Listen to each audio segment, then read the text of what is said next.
How's it, guys? Welcome to another live stream. This is not going to be a deadline live stream. I decided to just go live here because of all the news that came about with the fixture announcements yesterday, as well as the kind of freer talk that we were mentioning over on Twitter. So this is going to be a very impromptu stream. I do apologize. I know that it is Good Friday, so thanks to those of you who have joined the stream. Hopefully having a safe day with family. I've just kind of nipped away quickly just to give you guys some updates. As always, let me know from an audio and a video point of view how the stream is sounding, and then we can head into the action. Now, it could be the longest stream, I do apologize, but don't worry, we'll still be having a deadline with Davey live stream tomorrow where I'll answer all your questions. This stream is going to be more about my own team and just kind of updating you guys on my own thinking. That might actually help you guys in your own thinking as well. So as Harry says, everything's all good, so we can go and hit up all the announcements. So as I mentioned in the introduction, there were some fixture announcements yesterday, and that correlates to double game week 34 and double game week 35. Why that correlates is that we do have the FA Cup semi-finals this weekend. Liverpool taking on Man City on Saturday, and on Sunday, Chelsea taking on Crystal Palace.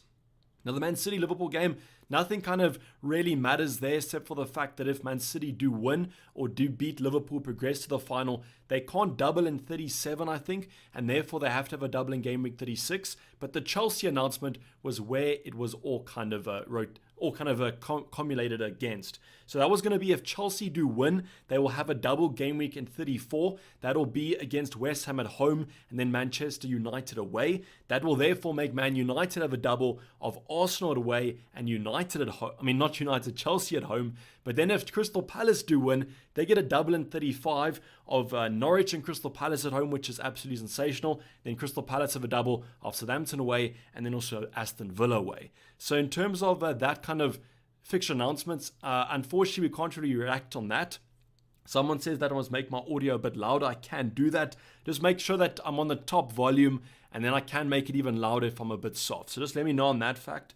If I am sounding a bit soft coming over the stream, I can increase it up to infinity. So I can make myself super loud. But if it is super soft, just let me know and I can increase it. But usually it should be fine. So just make sure it's the loudest on your device. But I will wait a little bit for people to say that my voice is quiet or something like that.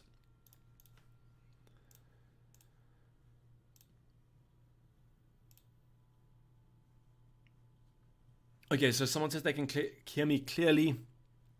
So if you guys can't, then maybe just increase it a little bit more. But people are saying it sounds good, so that's fine. I'm just going to carry on then. So as I said, those double game weeks are a little bit hard to plan for because the game week 33 deadline is before the FA Cup games conclude. So we almost can do a prediction. We can say, listen, we think Chelsea are going to beat Crystal Palace, who are kind of the betting odd favourites. And therefore we can bring in those Chelsea options because they double next week. But if Crystal Palace do win, that's going to be a wasted transfer. So I would recommend holding on to those transfers for whatever options in Aston Villa, a Crystal Palace, a United, or even a Chelsea option. The United options are a bit different because obviously we can bring them in for the double in game week 33. But in terms of the double game week for them, it's Arsenal away and Chelsea at home. Those double game week fixtures aren't that strong. I think the only strong fixture in the next four is the Norwich at home game, and that I think is leading to most people kind of bringing them into their sides. So I'm not going to talk about the game weeks too much because, as I said, we can't plan too much for those unless you guys want to bring in a United option because they have four fixtures, theoretically, if Chelsea do win in the next two. So in terms of the other transfers that we could potentially make is obviously the Freet. We do have some news about Lacazette. He has not trained for the prior 2 days. And then Arteta came out today and said that it's personal reasons, so he can't talk about it. What is personal reasons? I don't know. I almost think that this might be a situation where the player's tested positive because they can't really disclose any information about that certain player. So it could be something like that. I think what they hit Arteta with was they said, we can see Lacazette hasn't trained the past 2 days. Give us the information about that. Then he says it's personal reasons, so he can't talk about it. But he did go on to say that maybe Lacazette could potentially feature, and the chances of him being back do look quite good. Now, what that means, we don't really know. My main concern about Lacazette, though, is that he has a double game week, but the first game is the primetime game. That's the Southampton away game. I don't want him for the Chelsea away game. I don't think Arsenal will do much there, so I want him for the Southampton game. And if he is going to miss that, or at least has a chance of missing, I might want to ship him out because I want to get him out anyways in game week 34, 35. So I'll talk about that shortly on, but there are some other options that we kind of have concerns about. A Madison, a Barnes. I mean, Harvey Barnes got subbed last night in the Conference League at half time. What does that tell you? It's a good thing because he's kind of rested. It's a bad thing because that means he was probably playing badly and Rodgers wanted to get him out, but he could actually have a good chance of starting both. So that's what I'm kind of deliberating about. I don't think I would captain Madison or Barnes just because of the threat of not starting both games. But bringing them in is a different story. I mean, there could be some preparation for upcoming doubles there. But honestly, I don't really know if I'd be bringing one of those options in. We have had other news about some other teams, but generally the press conferences today have been pretty useless, as they usually are. And the main concern there was Lacazette, and we didn't get any news about. But then we had some absolute banger news about Sean Dyche being sacked from Burnley. I can't really tell you what comes about that. Is it a positive? Is it a negative? I personally think it's a negative because, as most of us have watched Weghorst, have looked at him and said this man cannot play football. So any kind of a casual that comes in or any other manager that comes in and so on and so forth might think the same to us and therefore might bench Weghorst. But currently Ben Mee's apparently the interim manager. Absolute madness there. So, I mean, if Ben Mee thinks Weghorst good, but I don't really think he will. So that's another concern there. Is Weghorst going to start both? Is he going to be benched for both? Who kind of knows? But that's kind of the gist of the news that we've got today. A lot to intake. The biggest news, though, was the double game weeks. And if you guys do want to do predictions about Chelsea, you can. But I think that might be a little bit close to do. I think United are probably the best team maybe to focus on now. So now let's go to my team here. And as you guys will see on the screen, this is the team the same as last week. Went over to fbot.team, going to be going through some scenarios. In terms of the free it, I released a video yesterday. So if you guys want to go check that video out, if I do free it, that'll probably be the draft I go for. I just really do favor that. And I think it has enough differentials and safety to kind of focus on. Now, in terms of the transfers I was actually planning for this upcoming week, let me just shift this to the side. Sorry, guys, wasn't as prepared for a deadline stream, but as I said, we will still be doing the deadline stream tomorrow, so don't worry, your questions will be answered then. So obviously, with Rafinha out, I would therefore sub him out, and the option that I would probably be looking to bring in is going to replace Doherty. So Doherty, unfortunately, has been confirmed to be missing about 7 to 8 weeks. With that knee injury. Wasn't as bad as they early anticipated, but it still is going to keep him out for quite a long time. With Luca Digne, I don't think we have news about Luca Digne. You guys can confirm if I'm wrong there. But all I know is that he had a collarbone injury, but we don't exactly know the extent. Last we heard it was pretty bad, but I don't think we got any confirmed kind of timelines about him. But what I was currently thinking of doing is I was taking out Doherty, and I was going to look for someone like a Shaw. He's cheaper than Doherty is. Could also go for a target, but I just think I'd rather save the money there. Yes, Dan Burns also in that department, same price, but I just think that Shaw is a little bit more exciting in my eyes. I don't really know if that's correct or not. If you guys are Newcastle fans, you can probably put your comments in chat and I'll try to get to them. But I think between Shaw and Burns, there's not too much between them. The only thing about Shaw that might be quite worrying is that he is slightly injury prone. So in terms of this team, this is what I was going to kind of rock with. I have 2 free transfers, 1 free transfer used here. I was going to take 2 free transfers into game week 34. Look at a full Foden, but now that'll obviously be a Mason Mount and so on and so forth.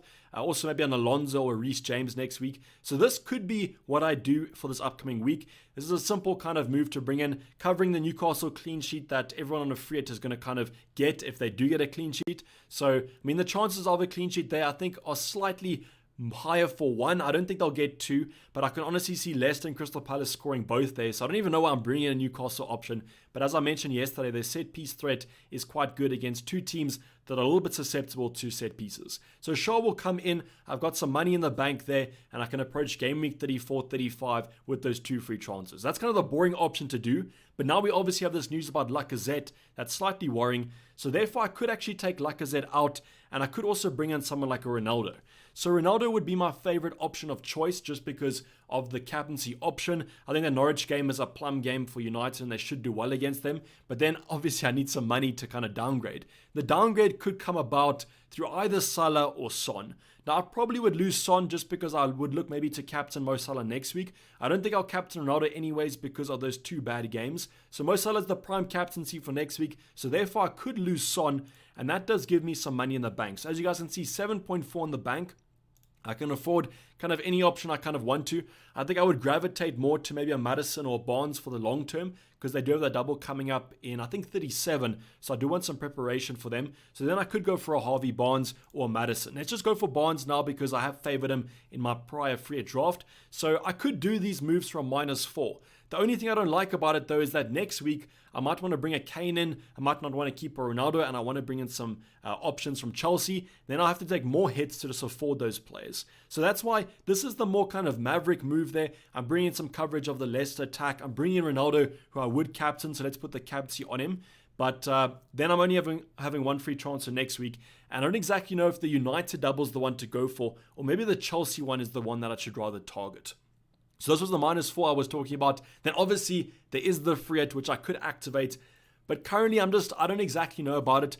I don't think I've done enough reasoning behind using the free hit this week. I have 2 free transfers, and what I'm kind of thinking is that if I use the free hit this week, next week, I'm going to have the exact same problems I had this week with the Doherty, Adinha, that sort of thing. And at least now I could maybe make a -4, get some dead wood out there, maybe even do a 1 free transfer. And then next week I can bring in an Alonso, a Mount, that sort of thing, which will be quite attractive. So that was my current thinking here. What I will go do now is show you guys the transfer plan. So I'm going to reset this week, and then let's talk about those moves of the 2 free transfers next week.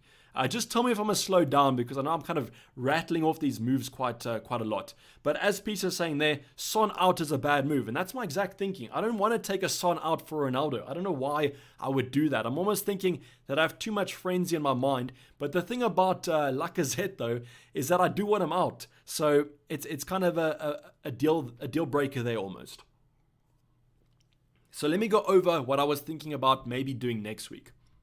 So if we do the 1 free transfer, let's just say we go for Shaw. I'll go for some other moves ahead, maybe looking at some predicted points, that sort of thing when I look at defenders to bring in. But let's just say I go for Shaw. Then let's say we hit up next week. I just want to see, because apparently there was like a free hit button here. Yeah, so let's say Chelsea win the cup. Let's just give a shout out here to the owner, to the creators of FPO.team. So let's say Chelsea win the cup, and then we can actually get some double game weeks here. So great feature there. Well done on getting that one. So what I was thinking about doing potentially next week is taking out Lacazette and then upgrading another department. So let's take out Luca Digne here. Let's say that the thing about Luca Digne, though, is that if Crystal Palace do win, then I could always just keep him. But let's just say if Chelsea win, obviously they won't have the double in 35. So let's take Luca Digne out. Let's bring Alonso in. Alonso is slightly cheaper than James, so I'm just going to go for Alonso right now. Has the double game week. Then what I would do then is I would take out Rafinha, and I would go for Mount. And then obviously I'd play these 2 assets, but then I need 1.1 in the bank, and I can do that by simply downgrading a Lacazette. I can downgrade Lacazette to whoever I want, but I would be tempted to go for maybe more of a cheaper option, maybe someone else. But for 7.2, you have quite a lot of space to work with, and I could actually just downgrade him even more and afford a Reece James or something like that. So that's what I was talking about with those 2 free transfers next week. I would take a -4 hit, but I do think it's worth it with those Chelsea assets. But it does give me a bit more flexibility to maybe make some moves. So that's why I'm currently leaning towards maybe just going a bit conservative, going for 1 free transfer on Shaw and just hoping that it works. The thing is, though, that front line is looking absolutely terrible if we do go back and reset. I mean, Lacazette, Broja, and Weghorst is not filling me with confidence. And that's why I'm kind of a little bit torn about what to do, because although I want to play it a bit more conservative, the options in my team aren't great, and my bench has 0 options on the bench. So that does worry me slightly. But I also think if every player does start both, I could potentially do fine and not avoid a major red arrow. But everyone seems to be on a free hit this week, and it's giving me a bit of FOMO. So that's what I'm kind of thinking about potentially using it. But I think that, as I mentioned earlier on, if I use the free hit, I'm going to get the exact same problems next week. And my team currently with the single game week players, they still have a potential to do quite well. And that's why I don't know if the double game week players this week are actually that great. United, Leicester, and Newcastle are probably the 3 that I would go for. And those all 3 have been a bit hit or miss. So that's basically the wrap up there. I know I went through it quite quickly, but I will leave the stream up so you guys can just rewatch my talking points and that sort of thing. But I wanted to show you guys my different thinking and the way that I'm kind of planning ahead, because currently what I'm saying is that I think if Chelsea do get the double game week next week, I'd rather go for some of their options than maybe go for some of the double game week options this week. And then I can always free it late on the season. But as I said, I haven't given it that much thought about when to free it. 37, 36, that's up in the air. I think it all depends on where kind of Man City get that double game week and where the other fixtures fall. Because double game week 37 could be quite a bleak one to do. And double game week 36 you won't be actually prepared for. So maybe game week 33 is the best one to actually look at. But I currently think I might just keep it for later in the season and hope that the double game weeks fall quite kindly for us. Emmanuel's saying Doherty dropping in price tonight, you selling him. What I will do, Emmanuel, is that I'll update you guys over on Twitter. As I always do. I'll go over and look at some predicted points right now and maybe look at some defenders that are looking quite good. I would like maybe a James Justin, but I just think he won't start both. If he was nailed to start both, I would probably bring him in. But I think right now, the Newcastle double is selling us two dreams, and I might just have to bite at that one. Will's saying, what chances do you think, bro? So, I've just gone over my transfers currently. There's three options. The free it, which I think is probably least likely. The -4 for Ronaldo captain. And then the one free transfer, just taking out Doherty for probably Saul. I could take out Salah to Fernandes, but I just don't know. I just don't know if I can trust United that much. And Salah could always bang against United like he did in game week 9. So that's what I'm currently thinking on. I'm currently just saying I might just play conservative, don't have the FOMO of the free it, and we just take it as it comes after that. But as I said, I will update you guys on a deadline stream tomorrow. What I might do is I might actually just postpone the transfers till tomorrow and then we do them there. But if I do make a transfer tonight, I will update you guys over on Twitter at DaveFPL if you guys aren't following. So hold your questions now and I will answer them, I promise, tomorrow if you guys are on the stream. As I said, I just wanted to kind of go away from Good Friday, just update you guys quickly instead of doing a video, as I think it might be a little bit more informative and I can be a little bit more reactionary and then show you what I'm actually planning. So thanks to those of you guys who actually did join the stream. Hopefully you guys have a safe long weekend, and I'll be seeing you guys tomorrow 1 hour before the deadline. Otherwise, over on Twitter, I will update you guys if I do make a move. But otherwise, have a safe Friday, guys. And as I said, check you guys tomorrow in the deadline stream. But I'm just signing off. It's me, Davey FPL, and I'm out. Cheers. Bye.